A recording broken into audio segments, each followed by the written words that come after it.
왕 무로닥 발라단이 히스기야가 병들었다가 나았다 함을 듣고 히스기야에게 글과 예물을 보낸지라. 그들에게 보물창고 곧 은금과 향료와 보배로운 기름과 모든 무기고에 있는 것을 다 보여주었으니 히스기야가 궁중의 소유와 전 국내의 소유를 보이지 아니한 것이 없는지라. 이에 선지자 이사야가 히스기야 왕에게 나와 묻되 그 사람들이 무슨 말을 하였으며 어디서 왕에게 왔나이까 하니 히스기야가 이르되 그들이 원방 곧 바벨론에서 내게 왔나이다 하니라. 이사야가 이르되 히스기야가 대답하되 그들이 내 궁전에 있는 것을 다 보았나이다. 내 창고에 있는 것으로 보이지 아니한. 이사야가 히스기야에게 이르되 왕은 만군의 여호와의 말씀을 들으소서. 보라, 날이 이르리니 모두 바벨론으로 옮김바 되고 남을 것이 없으리라. 여호와의 말이니라. 또 내게서 태어날 자손 중에서 며칠 사로잡혀 바벨론 왕궁의 환관이 되리라 하셨나이다 하니 히스기야가 이사야에게 이르되 당신이 이른바 여호와의 말씀이 좋소이다 하고 또 이르되 내 성전에 평안과 견고함이 있으리로다 하니라. 오늘은 은혜 받은 후 더욱 긴장하고 조심하라라는 제목으로 이사야의 말씀을 나누기를 소망합니다. 오늘 39장은 바벨론 사절단을 환대하는 히스기야를 보여주는 장면을 그리고 있습니다. 1, 2절에서 이것을 확인할 수 있고 이에 대해서 히스기야를 책망하는 이사야의 예언이 3절과 7절 사이에 기록이 되어 있습니다. 그러면서 무책임하고 경솔한 그런 히스기야를 그리는 8절로 오늘 본문을 구조를 살펴볼 수가 있는 것이죠. 오늘 본문에서는 이와 관련하여 어떠한 내용을 담고 있는지 한번 살펴보도록 하겠습니다. 내용 관찰입니다. 우리 함께 내용 관찰 1번을 보겠습니다. 히스기야는 바벨론 사절단에게 무엇을 보여줍니까? 이는 2절에 나와 있습니다. 히스기야는 바벨론 사절단을 아주 기쁘게 맞이하고 있습니다. 근데 그렇게 기쁘게 맞이할 뿐만 아니라 그들에게 유다의 모든 무기 창고와 또 보물 창고 그리고 은금 향료와 보배로운 기름들까지 싹 다 보여주는 것입니다. 이는 궁중의 소유와 그때 당시에 전국에 있던 소유 모두를 보여주는 행위라고 할 수가 있습니다. 이 상황은 무르덕 발라단이 아수르에 대항하여 유다와 동맹하기 위하여 펼친 일이라고 볼 수 있습니다. 여기서 우리가 무르덕 발라단이 누구냐라는 질문이 던져질 수 있습니다. 그는 주전 722년경에 아수르 제국에 대항해서 바벨론을 일으킨 인물이라고 할 수가 있습니다. 그러니까 떠오르는 샛별이라고 말할 수 있겠죠. 그리고 722년 뒤, 정확히 10년 뒤에 이제 남유다 왕 히스기야에게 자신의 사신을 보내서 이제 동맹을 제의하는 것이죠. 아수르에 대항하기 위해서 유다와 협력하기를 원했던 것입니다. 이는 아수르를 견제하기 위한 일종의 전략이라고 말할 수도 있습니다. 이때 무르덕 발라단은 히스기야에게 반아수르 동맹을 제안했을 것으로 우리는 확인할 수가 있는 것이죠. 이 상황은 바벨론과의 우호적인 관계를 맺어서 바벨론의 침략을 오히려 이끌었다는 점을 우리는 차차 이 질문들을 통해서 더욱 확인할 수 있게 될 것입니다. 그렇다면 내용 관찰 2번으로 한번 넘어가도록 하겠습니다. 2번, 이사야가 히스기야에게 전한 하나님의 말씀은 무엇입니까? 이는 6절과 7절을 통해서 확인할 수가 있습니다. 조금 더 넓게 봐서 5에서 7절은 히스기야의 어리석은 친 바벨론과의 관계를 맺음으로 말미암아 어떠한 미래를 맞게 되는지를 예고하고 있다고 볼 수 있습니다. 6에서 7절은 바벨론에 의해서 유다의 멸망과 또 바벨론 포로로 이끌어지는 그런 미래의들을 그리고 있습니다. 여기서 6절에 날이 이르리니라는 표현이 있습니다. 이거는 미래 사건을 예고할 때 쓰는 아주 유용한 단어라고 할 수 있죠. 미래에 어떤 일이 벌어질 것을 아주 생생하게 그려내고 있다고 말할 수 있습니다. 미래에 유다 왕실, 여기선 집이라고 표현되어 있는데 유다 왕실에 있는 모든 소유와 히스기야 왕의 선조들이 쌓아놓은 유산들이 다 바벨론에게 빼앗기고 말 것이라는 것을 확인할 수 있는 장면인 것입니다. 이것은 단순히 그때 당시에 어쩔 수 없이 일어난 일이 아니라 여호와 하나님께서 작정하신 미래 계획이라고 할 수가 있습니다. 이는 히스기야의 경거망동한 그러한 선택으로 말미암아서 자초한 국가적 재난이라고 평가할 수 있습니다. 이 부분을 3번 연구와 묵상에서 좀 더 자세하게 살펴보겠습니다. 3번, 히스기야는 왜 바벨론 사절단에게 보물창고와 모든 무기고를 보여줍니까? 단순히 히스기야가 자신의 국가에 이 정도 재산의 규모가 있습니다라고 자랑하기 위해서 바벨론 사절단에게 보냈을까요? 어떤 나라가 특정 국가의 사절단에게 궁전의 재산을 속속들이 보여주는 행위는 침략을 유발하는 행위라고 볼 수가 있습니다. 어찌 보면 자살 행위라고 말할 수 있겠죠. 성경은 이 사건에 대해서 정확한 이유에 대해서는 말해주고 있지 않습니다. 하지만 우리가 분명하게 추측할 수 있다는 점은 무르덕 발라단이 이번 방문을 통해서 아수르에 맞서서 반역을 꾀하고 있다는 사실은 우리가 쉽게 추측할 수 있는 것입니다.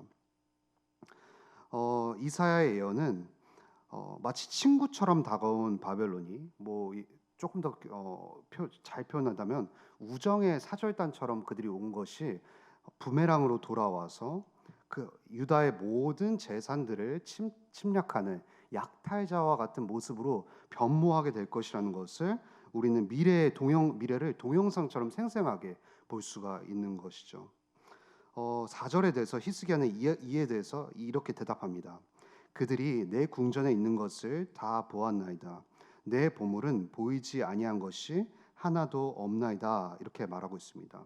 이러한 표현은 히스기야가 바벨론 사절단을 감동시키기 위해서 안간힘을 쓰는 것을 우리가 볼 수 있죠. 왜 그는 안간힘을 썼을까요? 강한 국가와 동맹 관계를 맺어서 그런 강대 국가의 의존 관계로 그 국제 정세에 자리 잡고 싶어하는 히스기야의 열망을 바라볼 수 있는 것이죠. 하나님께 의존하기보다는 어떠한 힘을 의존하고 싶어하는 그의 마음을 확인할 수 있는 것입니다. 그렇다면 오늘 본문을 통해서 느낀 점을 좀 살펴보도록 하겠습니다.